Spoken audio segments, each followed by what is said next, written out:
Hey, Dave here with another tip on the second video on the Nuna Pipa adapter of how to store it. We're getting ready to take a trip. We want to get everything into the bag, so I'm going to show a quick tip. Pop this off. I already have a video if you haven't seen it. Link will be in the description below. Pop this off.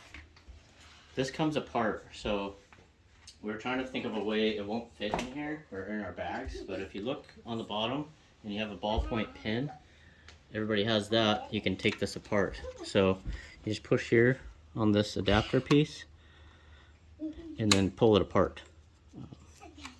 Kind of hard to do with holding the other side, but that pops off and we're going to store it down here or in your separate bag. I want to keep it together, so it's kind of nice that they have that feature.